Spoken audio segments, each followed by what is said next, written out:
നമുക്ക് ഖത്തറിൽ A1 visa അഥവാ ഹയ്യ വിസ എങ്ങനെ ക്യാൻസൽ ചെയ്യാം എന്നുള്ള ഒരു ഇൻഫർമേറ്റീവ് വീഡിയോസാണ് ഇത്.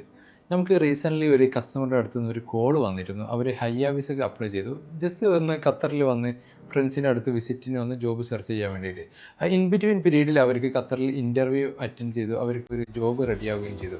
അപ്പോൾ ഒരു കമ്പനി അവരുടെ വിസയ്ക്ക് അപ്ലൈ ചെയ്യാൻ നോക്കുമ്പോൾ അവർക്ക് പണ്ട് ഇഷ്യൂ ചെയ്ത ഹയ്യ വിസ സിസ്റ്റത്തിൽ ഉള്ളത് കൊണ്ട് കമ്പനിക്ക് അവർക്ക് എംപ്ലോയ്മെൻറ്റ് വിസയ്ക്ക് അപ്ലൈ ചെയ്യാൻ പറ്റാത്ത ഒരു വിഷയം വന്ന് അവർ അപ്ലൈ ചെയ്ത ട്രാവൽ ഏജൻസിയിൽ സംസാരിച്ച സമയത്ത് അവർ പറഞ്ഞു ഒരു 3 മന്ത് കഴിഞ്ഞാൽ ഓട്ടോമാറ്റിക്കലി ഹയ്യ വിസ ക്യാൻസൽ ആകുമെന്ന്. പക്ഷേ ഒരു 3 മന്ത് ഡ്യൂറേഷൻ ആ കമ്പനി അവർക്ക് വേണ്ടി ആ ജോബ് ഹോൾഡ് ചെയ്ത് വെക്കാൻ അതിനുള്ള ഒരു സാഹചര്യം അപ്പോൾ ആ സമയത്ത് ഇല്ലായിരുന്നു. അങ്ങനെയാണെന്നുണ്ടെങ്കിൽ നമുക്ക് ആ ഒരു എൻക്വയറി വന്നത് അവർക്ക് പെട്ടെന്ന് ഹയ്യ വിസ ക്യാൻസൽ ആയിട്ടില്ലെങ്കിൽ ആ ജോബ് അവർക്ക് നഷ്ടപ്പെടും എന്നുള്ളത്. അങ്ങനെ ഹയ്യ വിസ ക്യാൻസൽ ചെയ്യാൻ വേണ്ടിയിട്ട് ഹയ്യ വിസ കിട്ടുക എന്നുള്ളത് വളരെ സിമ്പിളാണ്. അത് ക്യാൻസൽ ചെയ്യുക എന്നുള്ളതും അതിലും വളരെ സിമ്പിളാണ്. പക്ഷേ അതിൻ്റെ ഒരു പ്രോസസ്സ് കൃത്യമായിട്ട് ആളുകൾക്ക് അറിയില്ല എന്നുള്ളതാണ്.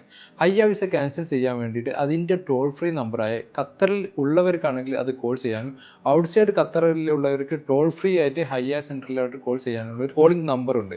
അതിലോട്ട് നമ്മൾ ഡയറക്റ്റ്ലി കോൾ ചെയ്ത് അവർ ചോദിക്കുന്ന കുറച്ച് ക്വസ്റ്റ്യൻസ് അത് ഡയറക്റ്റ്ലി സെയിം ഓണർ തന്നെ അത് കോൾ ചെയ്യണം. അവർ ചോദിക്കുന്ന കുറച്ച് ക്വസ്റ്റ്യൻസിന് നമ്മൾ ആൻസർ പറഞ്ഞു കഴിഞ്ഞാൽ സെയിം ടൈം അവർ നമുക്ക് ഹയ്യ വിസ ക്യാൻസൽ ചെയ്ത് തരുന്നതാണ്. ഹയ്യ വിസ ക്യാൻസൽ ചെയ്യാൻ വേണ്ടിയിട്ട് ഹയ്യ വിസ കോൾ സെൻറ്റർ 24/7 നമുക്ക് അവൈലബിൾ ആണ്. താഴെ കാണുന്ന കോൺടാക്ട് നമ്പറിൽ ഔട്ട്സൈഡ് ഖത്തറിൽ നിന്ന് നമുക്ക് ടോൾ ഫ്രീ ആയിട്ട് ആ നമ്പറിലോട്ട് നമുക്ക് വിളിച്ച് നമ്മുടെ ഇൻഫർമേഷൻ എല്ലാം കറക്റ്റ്ലി പ്രോപ്പർലി പറഞ്ഞു കൊടുത്തു കഴിഞ്ഞാൽ അവർ ആ വിസ സെയിം സ്പോട്ടിൽ തന്നെ നമുക്ക് ക്യാൻസൽ ചെയ്ത് തരും.